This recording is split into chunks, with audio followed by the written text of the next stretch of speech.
Salamander dude, SaiyanSalamander here, and welcome to the second installment of my Re-Finery series. If you missed the last episode, then I basically just talk about some units who've already gotten refined and how I would change them in order to make them units a bit more viable. So if you enjoyed this video and haven't seen part 1 yet, then feel free to check it out after watching this video. The Re-Finery series playlist will be in the description below. But for now though, let's jump straight into things by talking about the first unit. Some of the units that I think need the biggest buff in the game currently is the Asuka trio. Last time I spoke about the Prince of Askar, Alphonse, and how I'd upgrade his refine. So this time I'll be talking about the Princess of Askar, Sharina. I'll talk about Anna in episode 3, but for now let's just focus on Sharina. Her ult weapon nullified foes' bonuses during combat and gave her speed defense bond 3. And the effects aren't too bad to be honest, I think they just need to be supercharged a little bit. To start with, I gave her an accelerated special cooldown, so it's easier to proc her special. And plus 3 speed since her speed's decent, but I think it could use a little bit of an extra push. Next up, I changed her weapon's base effects into a lull skill. The lull skill is a spectrum lull, so it's basically Julia's light and dark skill, except it can't disable adaptive damage skills. As for the bond skill, I decided to upgrade it to a unity effect with speed defense unity. As of the making of this video, we've only got attack defense unity from Brave Dimitri, but I think as a member of the Asuka trio, Sharina's definitely an incredibly important unit, so I think it's good to give her a strong skill like this one in her weapon. It also gives her a great niche, since it's a skill that doesn't exist yet, and even when it does, I doubt anyone will have it as one of their weapon effects for a long time coming. Overall, Sharina stays mostly the same since I only really improved what she could already do, rather than changing her effects completely. So I doubt how she's built will change too much, but it'll just make her a lot more viable. And with skills like these built into her weapon, Sharina will definitely be a force to be reckoned with on the battlefield. Frederick was an incredibly powerful unit in the beginning of Awakening, and I remember tons of memes being made about how strong he was, as you could literally just solo run with him in the first few chapters of the game. In Fae, however, Frederick is kind of a bottom tier unit, and nothing about his current preferred weapon stands out in the slightest.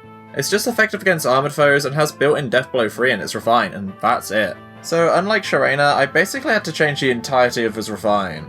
But before I get into that, let's talk about the base weapon effect changes. As well as being effective against armoured foes, Frederick now has an accelerated special cooldown too.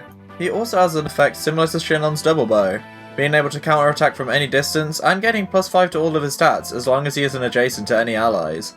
Though Frederick also has the added bonus of being able to activate this effect as long as he's in two spaces of his support partner. As for Frederick's refine, it's the same activation condition as his main weapon effect, and works as a conditional null C disrupt. So not only can Frederick counterattack his enemies from a distance, he's also not affected by skills such as Dazzling Staff or Wind Sweep. Honestly, I got the idea for this weapon from seeing a meme where Frederick just blinked at an archer and they died, so I figured Distant Counter was a skill that suited him well. I also considered a breath effect since he can already equip DC, but I figured DC just suited him more.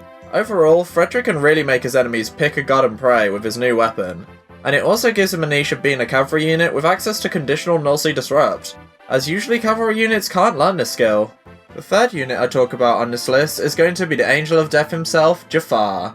His current weapon effect is basically Poison Strike combined with Savage Blow, and he can also attack magic foes without them countering attacking back, but this effect seems really weird to me. I've never encountered Jafar in my Blazing Blade playthrough as I kinda got distracted by Free Houses, but he doesn't seem to be the type to slowly kill and toy with his enemies, so Poison Strike and Savage Blow doesn't really suit him too much in my opinion. Because of this, I decided to completely change the base weapon effect, instead giving him +3 speed and make him effective against infantry and armoured units. As an assassin, he's supposed to swiftly end his foe in one strike, so I figured it suited him to be effective against the most common type of unit and the most defensive type of unit, so that it's easier for him to one-shot. I also gave him Wrath 3 in his base weapon as it's a skill that range units typically can't learn, but it helps him activate his special quicker and allows him to deal +10 extra damage, making it more likely for him to confirm a kill. Finally for the refine, I decided to upgrade the effect into Water Sweep 4. It's a tier 4 skill that isn't in Fae just yet, but I think it'd be great to see. To start with, I got rid of the unit can't make a follow-up attack when initiating combat aspect of a weapon, as personally I never thought equipping Water Sweep or Wind Sweep was worth it for that exact reason. I figured the skill needed more than just removing that unit nerf for it to be a really good tier 4 skill though, so I decided to give it the effect that when in combat against a magic, staff or dragon enemy, the unit's damage goes up by 20%. I'd love to see this tier 4 skill added into the game soon, and if Jafar had it built into his weapon, it'd be great.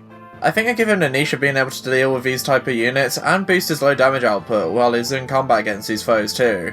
The goal of these changes was to change him from a weak unit that just softens up his enemies so that other units can take the kills, to make him more of the Angel of Death that he's supposed to be.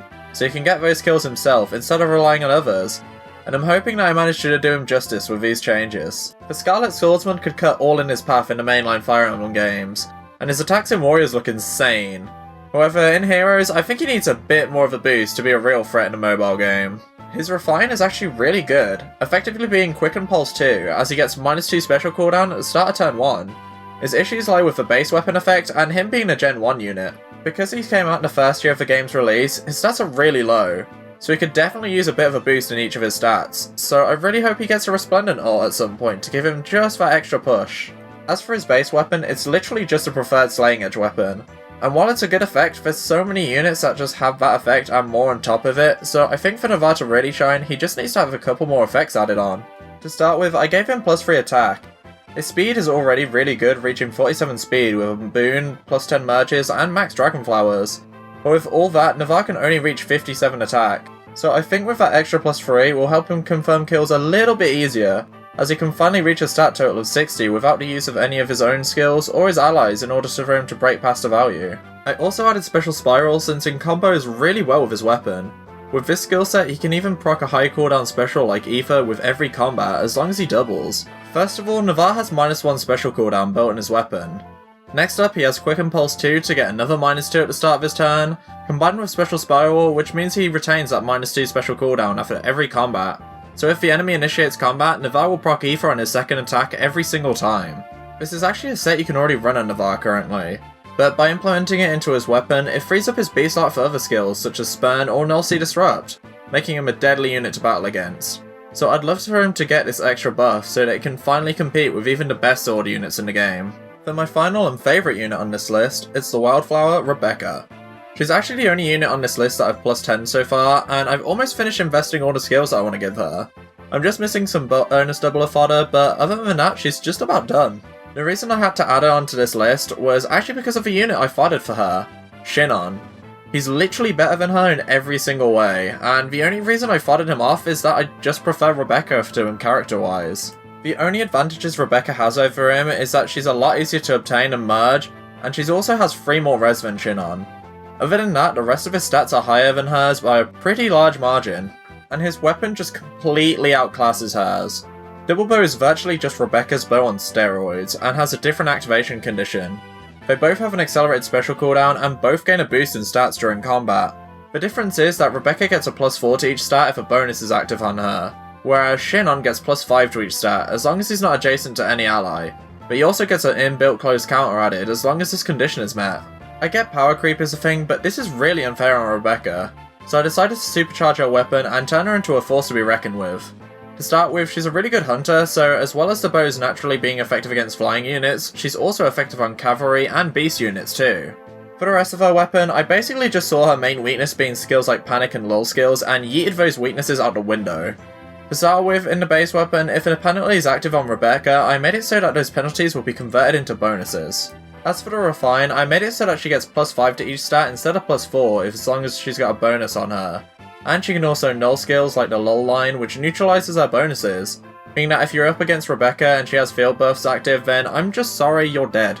I may have went a tad overboard with her weapon, and there was probably some other ways that I could have buffed her without making her this good, but I was just sad over how much Shinon power crept her, okay? I just really want her to be a good unit.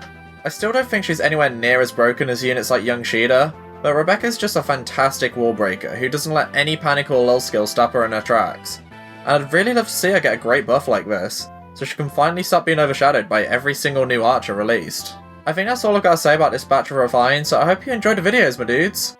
If you enjoyed, I'd really appreciate it if you could like the video and subscribe if you want to see more content like this. I've made plenty of Fae videos on the channel, including more Refinery theory crafting with staff refines and Spring Festival refines, summoning videos, and even crossover theory crafting on how characters from other series would work in Fae. I also do a bunch of live playthroughs over on Twitch, so if you're interested, please check out my Twitch channel and the VODs over here on YouTube as well. That's all for now, so hopefully I'll see you soon, my dudes. Bye!